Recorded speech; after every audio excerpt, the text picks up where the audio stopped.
વર્ણન. નીચે દર્શાવેલા હેતુ અને સાધનોની નોંધ કરો. હેતુ: બધા જ પદાર્થો તત્વોના બનેલા હોય છે તે સમજવું.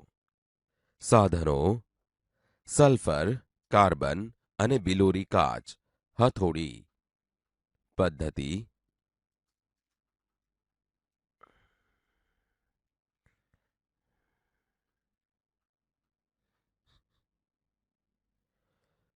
સલ્ફર અને કાર્બન બંનેને તોડીને તેનો ભૂકો કરવામાં આવ્યો છે.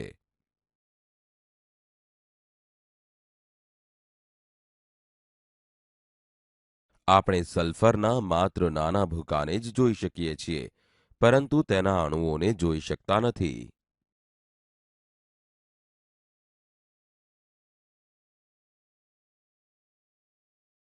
આપણે કાર્બનના માત્ર નાના ભૂકાને જ જોઈ શકીએ છીએ, પરંતુ તેના અણુઓને જોઈ શકતા નથી. આપણે તેને બિલોરી કાચની મદદથી પણ જોઈ શકતા નથી, કારણ કે તેઓ ખૂબ જ નાના અણુઓ છે. પરમાણુ કેન્દ્ર, પ્રોટોન, ન્યુટ્રોન, ઇલેક્ટ્રોન.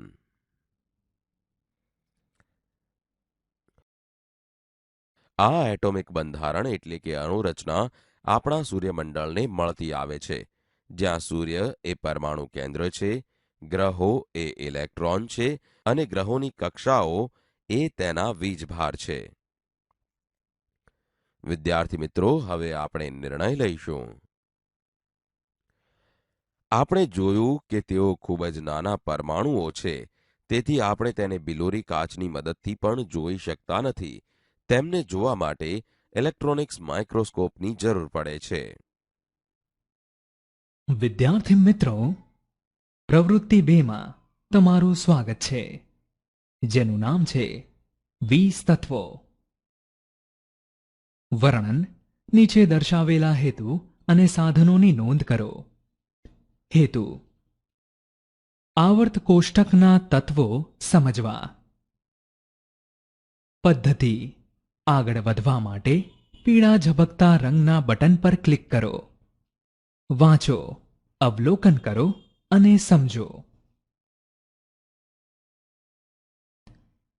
વિદ્યાર્થી મિત્રો, આ હિલિયમ છે. તત્વના પરમાણુમાં રહેલા પ્રોટોન અને ઇલેક્ટ્રોનની સંખ્યાને પરમાણુ ક્રમાંક કહે છે.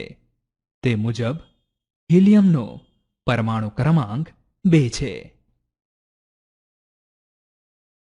વિદ્યાર્થી મિત્રો, આ ઓક્સિજનની અણુરચના છે. તત્વના પરમાણુમાં રહેલા પ્રોટોન અને ઇલેક્ટ્રોનની સંખ્યાને પરમાણુ ક્રમાંક કહે છે. તે મુજબ ઓક્સિજનનો પરમાણુ ક્રમાંક 8 છે. આવર્ત કોષ્ટક. તત્વ હાઇડ્રોજન, સંજ્ઞા H. પરમાણુ ક્રમાંક 1. પ્રોટોનની સંખ્યા 1, ઇલેક્ટ્રોનની સંખ્યા 1. તત્વ હિલિયમ, સંજ્ઞા He. પરમાણુ ક્રમાંક 2. પ્રોટોનની સંખ્યા 2, ઇલેક્ટ્રોનની સંખ્યા 2. તત્વ લિથિયમ, સંજ્ઞા Li. પરમાણુ ક્રમાંક 3. પ્રોટોનની સંખ્યા 3, ઇલેક્ટ્રોનની સંખ્યા 3. તત્વ બેરિલિયમ, સંજ્ઞા Be. પરમાણુ ક્રમાંક 4. પ્રોટોનની સંખ્યા 4, ઇલેક્ટ્રોનની સંખ્યા 4. તત્વ બોરોન, સંજ્ઞા B. પરમાણુ ક્રમાંક 5. પ્રોટોનની સંખ્યા 5, ઇલેક્ટ્રોનની સંખ્યા 5. તત્વ કાર્બન, સંજ્ઞા C. પરમાણુ ક્રમાંક 6. પ્રોટોનની સંખ્યા 6, ઇલેક્ટ્રોનની સંખ્યા 6. તત્વ નાઇટ્રોજન, સંજ્ઞા N. પરમાણુ ક્રમાંક 7. પ્રોટોનની સંખ્યા 7. ઇલેક્ટ્રોનની સંખ્યા 7. નિર્ણય: આ પ્રમાણે આપણે તત્વોના પ્રોટોન, ઇલેક્ટ્રોન અને પરમાણુ ક્રમાંક સમજ્યા. વર્ણન: નીચે દર્શાવેલા હેતુ અને સાધનોની નોંધ કરો. હેતુ: તત્વોની ઇલેક્ટ્રોન રચના સમજવી. પદ્ધતિ: પરમાણુ કક્ષા. આ પરમાણુની પહેલી કક્ષા છે. તેમાં 2 ઇલેક્ટ્રોન હોય છે. આ પરમાણુની બીજી કક્ષા છે. તેમાં 8 ઇલેક્ટ્રોન હોય છે. આ પરમાણુની ત્રીજી કક્ષા છે. તેમાં 18 ઇલેક્ટ્રોન હોય છે. આ પરમાણુની ચોથી કક્ષા છે. તેમાં 32 ઇલેક્ટ્રોન હોય છે. પ્રોટોન. વિદ્યાર્થી મિત્રો, હવે આપણે નિર્ણય લઈશું. આ મુજબ આપણે તત્વોની ઇલેક્ટ્રોન રચના સમજ્યા. વર્ણન: નીચે દર્શાવેલા હેતુ અને સાધનોની નોંધ કરો.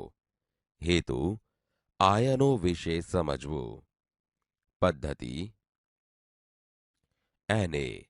સોડિયમનો પરમાણુ ક્રમાંક 11 એટલે 2 8 1. Cl. ક્લોરીનનો પરમાણુ ક્રમાંક 17 એટલે 2 8 7.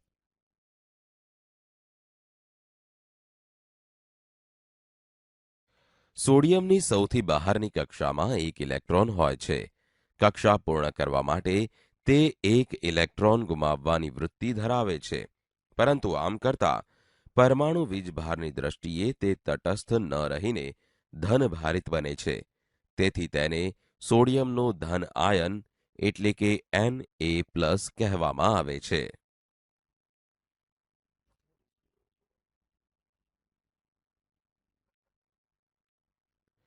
ક્લોરીનની સૌથી બહારની કક્ષામાં 7 ઇલેક્ટ્રોન હોય છે. કક્ષા પૂર્ણ કરવા માટે તે 1 ઇલેક્ટ્રોન મેળવવાની વૃત્તિ ધરાવે છે. પરંતુ આમ કરતા પરમાણુ વીજભારની દ્રષ્ટિએ તે તટસ્થ ન રહીને ઋણભારિત બને છે. તેથી તેને ક્લોરીનનો ઋણ આયન એટલે કે Cl- કહેવામાં આવે છે.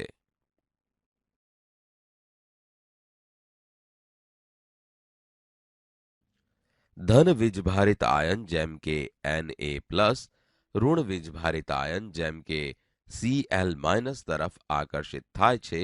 તેથી તે સાથે મળીને સોડિયમ ક્લોરાઇડ NaCl એટલે કે મીઠું બનાવે છે.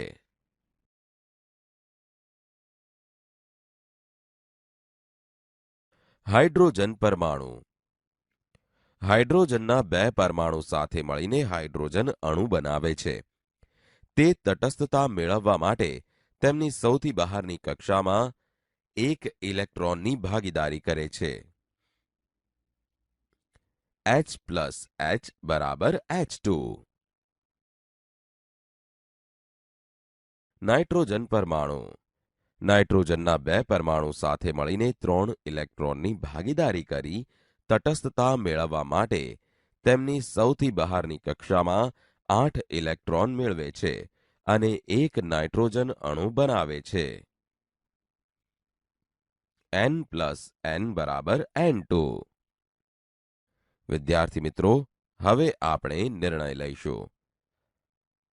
આ મુજબ આપણે આયનો વિશે સમજ્યા.